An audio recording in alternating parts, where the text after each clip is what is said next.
আমি সেদিকে যাচ্ছি না। আপনি একটা শব্দ বলেছেন যেটাকে আমার একটু প্রতিবাদ করা উচিত, সেটা হলো ফজু পাগলা। না, এভাবে বলবেন না। আমরা সবাই শিখি, আমরা টকশোতে এসছি না।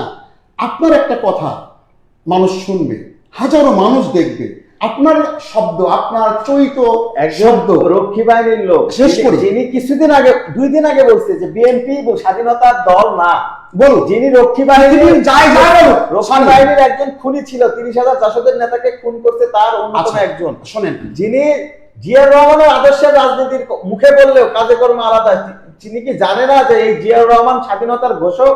তিনি মানে 71-এর সেই কালুরঘাট বেতার কেন্দ্র থেকে আমি মেজর জিয়া বলছি বা স্বাধীনতার ঘোষণা দিছে, এবং জিয়াউর রহমান শুধু স্বাধীনতার ঘোষণা দিয়ে ওই পাকিস্তানের পলায় থাকে নাই। জিয়াউর রহমান জেট ফোর্সের প্রধান ছিল এবং বাংলাদেশের জীবন বাজি রেখে যুক্ত। ধন্যবাদ জানাচ্ছি। ফজু পাগলা যখন বিএনপিকে জিয়াউর রহমানকে কটূক্তি করে, তখন তো আমি এত মানুষ হিসেবে, একজন মুসলমান হিসেবে, জিয়াউর রহমান কোনো ব্যক্তি না, খালেদা জিয়া, শেরে বাংলা, মাওলানা ভাসানী এরা কোনো ব্যক্তি না। হতে পারে আপনি তার দল করেন, হতে পারে আপনি ইসলামকে নেতা মানেন, কিন্তু আমার দেশের সম্পদ, আমার দেশের গুণী মানুষের পক্ষে আমি দাঁড়াবো।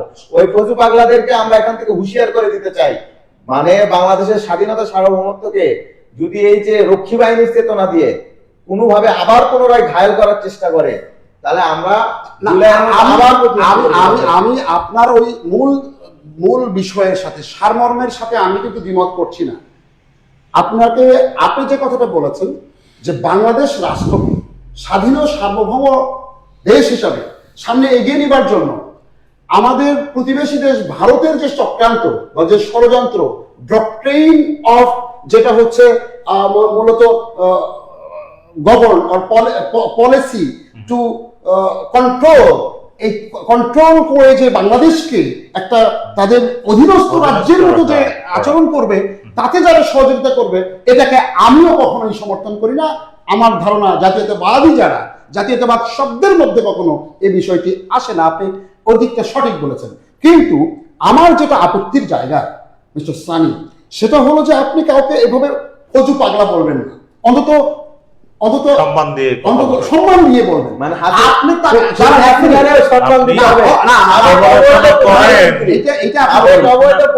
মানুষকে সম্মান করলে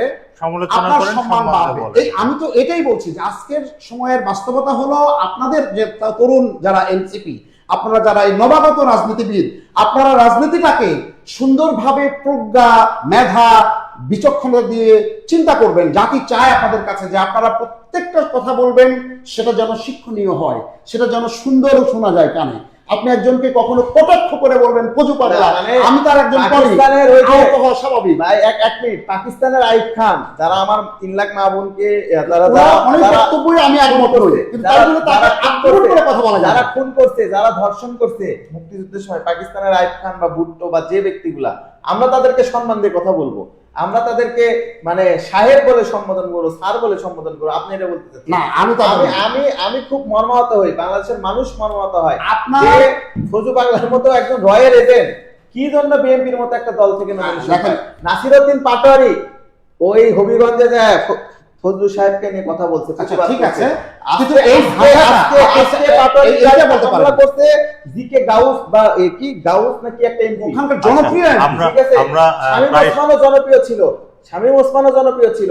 তারপরে আওয়ামী লীগের আপনি নাসিম সাহেব, গাউস সাহেব হামলা করে নাই, এটা ভুল কথা। ওনার অনুসারীরা ওনার লিডিং এ একজনের দায় আরেকজনকে দিতে পারেন না। আপনি যদি ওই বললাম তো যে আপনি এমন একটা কথা বললেন, তার প্রেক্ষিতে অত্যন্ত দ্রুততার সঙ্গে মানুষ উত্তেজিত হয়ে হাটের মধ্যে আপনাকে কিল দেওয়া শুরু করলো। বাঙালির যেটা স্বভাব, আপনি হাটের পিটন খেয়ে এসে বলছেন সৌরভ ভাই আমি আপনার টক শোতে এটা বলে আজকে হাটে পিটন খাইছি। ভাই, পিটুনিটা কখন হয়? আমরা চাই না কখনো কোনো মানুষের গায়ে আঁচড় পড়ুক, কিন্তু আপনার ভাষা কয় না যে, আমি একটা আঞ্চলিক ভাষায় একটা কথা বলি, ওই যে একজন খুব পোশাক সুন্দর পরিয়ে ট্রেনে চড়েছেন, চড়ে বলতে যাচ্ছেন হ্যাঁ ক্লাস 1-এ, কিন্তু ওনার আসলে পোশাক পরার অভ্যাস নেই। এখন উনি গা চুলকানো শুরু করছেন, তখন মানুষ ওর পাশে যে যখন বসছে ভদ্রলোক হিসেবে, ও বলছেন কি হিরে বা হ্যাঁ এইটা আবার কেমন কথা হলো। তো তখন ওর পোশাক দেখে ভদ্রলোকরা বলছে এটা তো এই শ্রেণীর নয়, ওকে চিনতে পেরেছে। তখন ওকে যখন মানে বলেছে যে আপনি এখানে কি করে আসলেন, হ্যাঁ তখন ও কাপড় খুলে বুঝিয়ে দিয়েছে যে সে ওই শ্রেণীর আদৌ ছিল না। তো যাই হোক, আমি গল্পের সময় নিচ্ছি না।